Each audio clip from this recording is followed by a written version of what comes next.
ये NCERT polity का discussion है और आज का टॉपिक है पंथ निरपेक्षता, सेक्युलरिज्म। ये अध्याय 48 है। तो चलिए इसके बारे में अच्छे से डिस्कस कर लेते हैं। देखिए, पंथ निरपेक्षता एक ऐसी विचारधारा है जिसके अनुसार जीवन में भौतिक और आर्थिक मूल्य प्राथमिक होते हैं तथा धार्मिक एवं आध्यात्मिक मूल्य द्वितीयक बन जाते हैं। पंथ निरपेक्षता के प्रभाव से समाज में धार्मिक और पारलौकिक मूल्यों का ह्रास तथा समाज में वैज्ञानिक प्रवृत्ति का वैज्ञानिक दृष्टिकोण का विकास दिखाई देता है।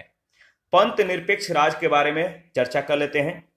देखिए, अगर बात करें तो जो राज है ये धर्म से बिल्कुल तटस्थ होता है, यानी इसका मतलब ये नहीं है कि जो धर्म है, राज जो है धर्म का विरोधी होता है, बल्कि यहाँ पे सभी को अपने धर्म में आस्था रखने का अधिकार दिया गया है। ठीक है, तो धर्म जो है ये व्यक्ति की आस्था का एक विषय है, इसीलिए राज जो है इससे संबंधित नहीं है। तो राज और धर्म के बीच अलगाव होता है। राज धर्म से बिल्कुल जो है तटस्थ होता है। पंथ निरपेक्षता का यह अभिप्राय नहीं है, यह मतलब नहीं है कि राज जो है, जो स्टेट है, वो धर्म का विरोधी होगा, बल्कि धर्म जो है व्यक्ति की आस्था का विषय है जिसका राज से कोई संबंध नहीं है। पंथ निरपेक्ष राज का अभिप्राय है कि राज के द्वारा निर्मित सामाजिक और आर्थिक नीतियां धर्म से प्रभावित नहीं होंगी। भारतीय संविधान में पंथ निरपेक्ष राज का विचार अंतर्निहित है। राज के द्वारा धर्म के आधार पर किसी भी नागरिक के साथ भेदभाव नहीं किया जाएगा।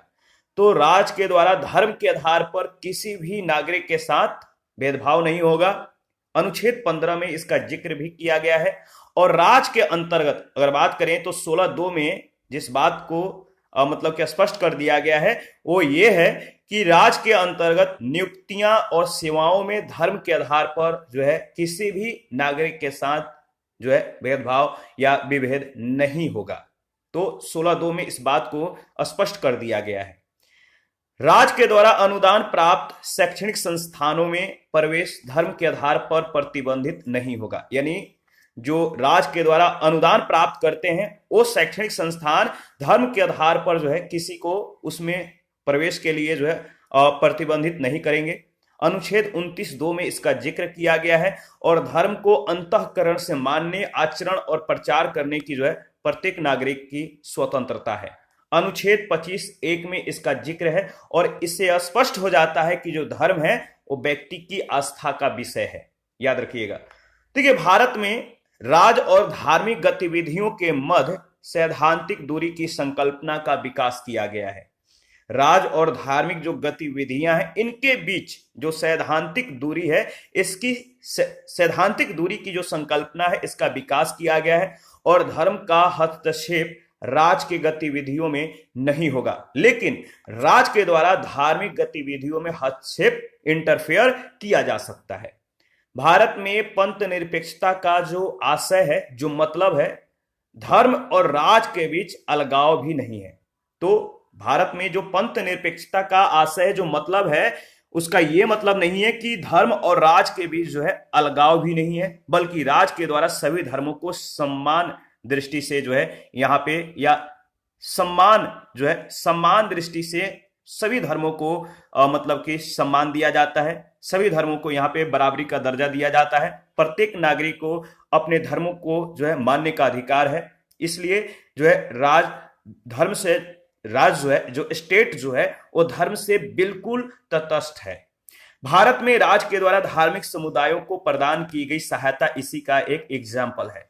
राज के द्वारा धार्मिक रूढ़ियों को समाप्त करने के लिए विधि का निर्माण किया गया, लॉ का निर्माण किया गया। इसीलिए भारतीय पंथ निरपेक्षता की संकल्पना समकालीन बहुलतावादी समाज के लिए अधिक उपयुक्त है। पंथ निरपेक्षता अन्य सभ्यताओं और संस्कृतियों के सर्वोत्तम तत्वों के साथ हमारे आत्मविश्वास से भरे संपर्क की जो है दीर्घ परंपरा का परिणाम है। याद रखिएगा। इसके बाद अगर बात करें तो देखिए, भारतीय संविधान निर्माताओं ने पंथ निरपेक्षता को शासन का मूलभूत आधार माना है और भारतीय संविधान के विभिन्न भागों में पंथ निरपेक्षता यानी सेकुलरिज्म के मूल सिद्धांत को अपनाया गया है। ठीक है, याद रखिएगा, क्योंकि संविधान में एक और धार्मिक स्वतंत्रता प्रदान की गई है, तो दूसरी ओर अगर बात करें तो अल्पसंख्यकों के लिए विशेष शैक्षिक और सांस्कृतिक अधिकार भी प्रदान किए गए हैं। संविधान की इसी मूल भावना को और प्रभावी बनाने के लिए या बनाते हुए जो है 42वें संविधान संशोधन अधिनियम 1976 के द्वारा प्रस्तावना में पंथ निरपेक्षता शब्द जोड़ा गया। यहां पे आपको ध्यान में यह बात रखनी है कि 42वें संविधान संशोधन के माध्यम से प्रस्तावना में किस शब्द को जोड़ा गया। तो देखिए, संविधान की जो मूल भावना है, इस मूल भावना को अत्यधिक प्रभावी बनाने के लिए 42वें संविधान संशोधन अधिनियम 1976 के द्वारा प्रस्तावना में एक शब्द जोड़ा गया। वैसे 42वें संविधान संशोधन के माध्यम से 3 शब्द जोड़ा गया है। 2 शब्द कौन कौन से जोड़े गए हैं आपको कमेंट में बताने हैं। तो इसमें जो एक शब्द है वो है पंथ निरपेक्षता। इस शब्द को जोड़ा गया और उच्चतम न्यायालय ने बोमई केस में, याद रखिए किस केस में, बोमई केस में कहा कि पंथ निरपेक्षता हमारे संविधान का आधारभूत ढांचा है, बेसिक स्ट्रक्चर है। भारत में पंथ निरपेक्षता का जो अभिप्राय है इसके बारे में हम लोग डिस्कस कर लेते हैं। देखिए, पूर्व मुख्य न्यायाधीश राजेंद्र गड़कर ने अगर बात करें तो जो राजेंद्र गड़कर थे, इन्होंने पंथ निरपेक्षता को निम्नलिखित रूपों में परिभाषित किया। पहला, क्या इन्होंने परिभाषित किया कि राज का कोई धर्म नहीं है, राज का अपना कोई धर्म नहीं होगा, सभी धर्मों को समान दृष्टिकोण से देखा जाएगा, सभी धर्मों को बराबर का दर्जा दिया जाएगा। और दूसरा है, पंथ निरपेक्षता का जो अभिप्राय है अधार्मिक या धर्म विरोधी होना नहीं है।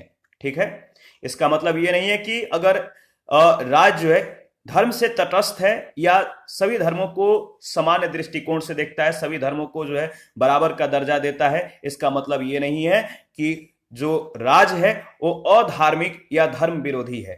ठीक है, और इसके अंतर्गत सभी धर्मावलंबियों को समान स्वतंत्रता प्राप्त होती है। नागरिकों को धर्म के द्वारा सामाजिक और आर्थिक समस्याओं को हल करने में बाधा उत्पन्न नहीं होगी।